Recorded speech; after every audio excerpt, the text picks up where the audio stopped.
Hi, welcome to this video day. It's the 30th of April. It's Tuesday. It's 1:30 p.m.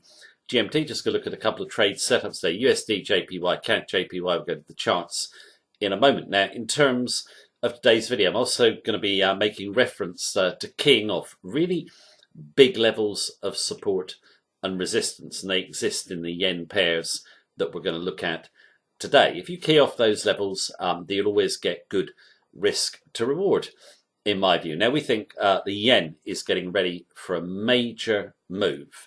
It's been trading fairly quietly in most pairs recently, but we think volatility is going to increase significantly.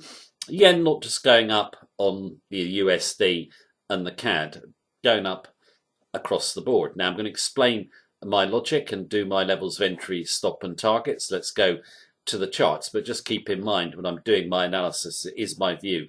As of right now, it can change in line with the market conditions if you want. All our trading techniques and our daily technical sentiment analysis of 14 major Forex pairs. You can click on the link beneath this video and get live access to our member center. You can also join our free mailing list if you wish. Right, let's go and take a look at the trade setups. We'll look at USD JPY first. Right, on the USD JPY daily chart, I'm just going to draw my levels in a moment. But first of all, before I draw my levels, just want to look at the sentiment behind the chart, because that's really influencing the way we see the technical picture. Now, just very quickly, I'm going to go through the notes I put on the left. I'm going to start first of all with COT Net Traders positions. If you're unfamiliar with this tool, it's fantastic. It's free. It comes from CFTC, and it will tell you where big money is positioned in the markets. If you want to know more about it, you can just click, search our video COT Net Traders indicator. Okay, but in brief here, what we like to do is compare what two groups are doing: speculators and commercials. Commercials are the smart money. Okay, when they diverge away from speculators to a significant degree, you're normally going to get a break in favor of the commercials. Now, we look at the positions. Speculators 4.4 to 1 in terms of longs over shorts. They're very bullish of the USD. Commercials aren't, though. They're 3.3 to 1 in terms of shorts over longs. So they're bearish. Divergence between the groups 7.7, which basically is a good divergence in this pair, as regular viewers will know. It points to the dollar going down. Now, in terms of why are speculators so bullish and why is the smart money selling? We take these notes down here. The trade-weighted yen, that's the yen just basically measured against other major currencies, it's decreased by around 5% from the highs in January. So it's oversold, and it's the cheapest G7 currency. Okay, so it's already oversold, and the bearish fundamentals for the yen have peaked. We've got risk on, but the yen's not falling. You can see here the USD can't take out the 112 level decisively despite risk on. That should hurt the yen because it's a safe haven. The dollar is going down, so we take that as bullish for the yen, bearish for the dollar. If we get risk off, a high possibility of it, the yen is going to soar on every major currencies. It's number one safe haven. Now, in terms of why speculators are so short or bearish of the yen, it's to do with stimulus. They say, well, Japan has got negative rates, it's printing money, so that should keep the yen under pressure. However, this bearish fundamental has peaked.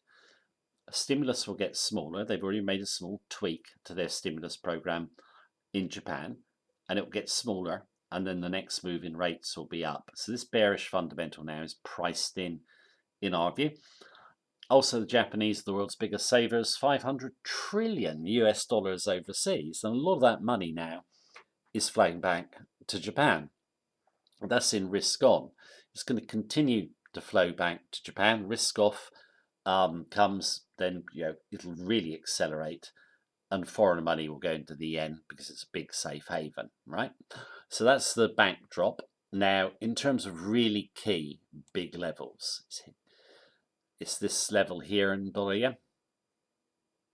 If I can get my line straight. Sorry, my mouse won't work. There, 112. Now, in terms of this level, the commercials have basically defended the level on the chart here. They've sold aggressively. They're selling aggressively here.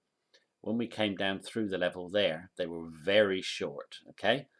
So that is the level the smart money, the commercial hedgers are basically selling into. The speculators are trying to push through the level, and so far they're failing to take it out decisively. Now, if you look at this last move up here, two nice big blues, yeah? Hit a brick wall at the 112 level. You get 7 tiny candles where the speculators cannot push through the level. Then finally they do on this blue, but it's only up to 112.45, I think. We come back to the level, then we fall, try and get through it again, fall, try to get up to the level, can't, and now we're falling today. So it could mean that the commercials are winning the battle, so to speak. And in terms of this trade, we're already in it, but there's a good entry level for fresh positions, which I'll come to in a moment. Just draw a trajectory in there, which is across that body, tail, tail, body. Okay. Now we're in at 111.80. It's only 111.25, so it hasn't moved much. Small position, but we want to add, and where we want to add is here. That level there. It's another round number, so you always get a lot of order flow around round numbers. And just want this level cleared. 110.80 will do it, and then what will happen is the speculators will get taken out on stop. There's too many of them long. Now, is this level here support? You could see it that way technically. I personally don't see it that way. Looking at the COT net traders positions, because we've had low volatility here when we came up to test. You can see it, how tight the Bollinger Bands are. If we get through this level, the speculative stops will get run, and we'll probably take out this 110 level, okay? First target for us on the downside is here. Okay, so 107.80. So if you came in through here, you could have your stop back behind 112, and you get about 3 to 1 in terms of risk to reward. Now, that's only our first target. Our second target is 104.50. We think the yen is on the verge of a big move. Obviously, we've got to manage this trade as it goes. So yes, at the minute we're in at 111.80. Our stop is actually 112.80, well clear of that tail. But breakout will see us add, and then we'll be at 112.30 probably in terms of our stop, just back clear from the big round number, the big hedging level. I wouldn't rule out one more pop up in the dollar, but I think the dollar rally is on borrowed time. I think it's going to be hard to take out the 112 level decisively. This level gives way down to here, and I haven't taken the chart for far enough left, but 104.50 is the next level down, and also it's a weekly support level as well. So yeah, for us, looks a good risk to reward trade setup. Yeah, I think we're just about to confirm a big move down. Right, let's now go and look at CAD JPY. Right, on the CAD JPY daily chart. The reason I've picked this one out is because the yen is obviously the number one safe haven currency, as I've just said. The commodity currencies are the real proxy risk currencies. That includes the NZD and the AUD as well. So when you've got risk on, they should really be firm and going to the upside. But you can see the CAD has lost a little bit of momentum. Okay, and that's in risk on. Now, if we get risk off, then basically commodity currencies get hit really hard. Okay, much harder than the USD. Okay, so this is a good example of the commodity currencies. I mean, the other two are pretty similar in terms of our view, but I picked out the CAD to look at today, and I think it looks a really attractive trade. I'll draw my levels in a moment, but risk on not helping it go higher. I also think long term the fundamentals bearish. Interest rates, they're not going up in Canada. Till a few weeks ago, the market believed that they would. That's now gone. I personally think a cut is coming because global growth is slowing. That means that commodity prices will fall. And the CAD hasn't really been able to get above that 84 level, which you can see on the chart, despite crude oil being really firm over the last few weeks. Obviously a major export of Canada's. So bullish crude couldn't push it up. I think crude is due a big break to the downside. That will weigh on the CAD. Other commodities are going down that Canada exports as well, which is really bearish. Already said CAD is a proxy risk currency. Risk on, I still think it's going down. Risk off, it's really going to motor to the downside. Finally, we have a COT switch on the CFTC net traders. Commercials who were bullish the CAD have switched their view to bearish. Speculators who are bearish have switched their view to bullish. Now, the actual divergence isn't that big. I think it's about 4.3, but the change in view of the groups can very often be significant, and it happened into the 84 level here. And in terms of big levels, this is the big level. Let me just get my line straight. There we go. Now, we did obviously break above the level. That's when people were bullish about the Bank of Canada raising rates, but we reverse back down, and then the level holds. 3 candle tails poke at the level, can't get through. We get down, come back, sideways below the level. Then we're going to try and take it out. Big blue.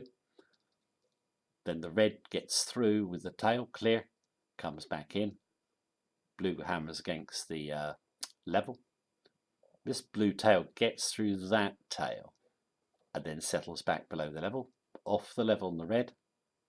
Blue tests, red, down, and now a little bit of sideways. Now, in terms of the 84 level, it looks pretty firm now, in my view. It's a big level, and I personally think it's going to hold on a close base. I'm just going to draw a trajectory line in there. So basically from, sorry, I need to get my line in properly. So basically tail, 2 bodies, tail, tail. Okay. Now, could we break up? Yes, we could. But if we broke up, you could just key off the 84 level on weakness for shorts. Okay. If we don't break up, then you just want to see that tail taken out there. Sorry.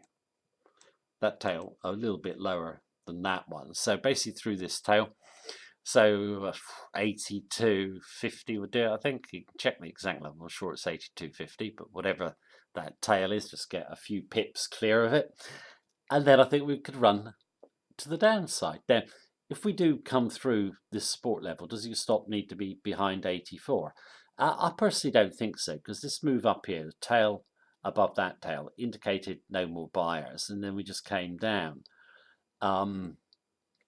So my own view would be, if we did break back towards that level, of course you could sell off the 84 level, but if we don't, we come through the level, I'd have my stop a bit closer actually. Sorry, let me just draw another line. This level here that I'm drawing in, which makes a double trend line in kind of terms of resistance, you can see it here. There's a few bodies and a tail poke there. I think if you broke lower, stop back behind here. This is about 83.30, so you want to be something like 83.60. Where could we run? Well, we've got low volatility. We see the Bollinger Bands are really tight. That normally points to a big move. If we break down these candles here, I don't expect to hold. I would expect us to go down to there. Now that level there, just below the 80 level. And if you put your stop here, came through here, you get more than a 3-to-1 in terms of risk to reward. Longer term, I'm looking for this one to go down to 75. Okay, so I like it as a good risk to reward trade. You obviously take her on the break lower. She bounces up towards the 84 level, just come off the level on weakness. The yen, a lot more currencies that it could appreciate on, but we haven't quite confirmed it yet, obviously. But I think we're very close now to seeing the yen have a really good move across the board. we shall see what happens. We'll update this pair in future videos, but that is the video for today. Thank you very much for watching me as usual. Take care. Have a good day.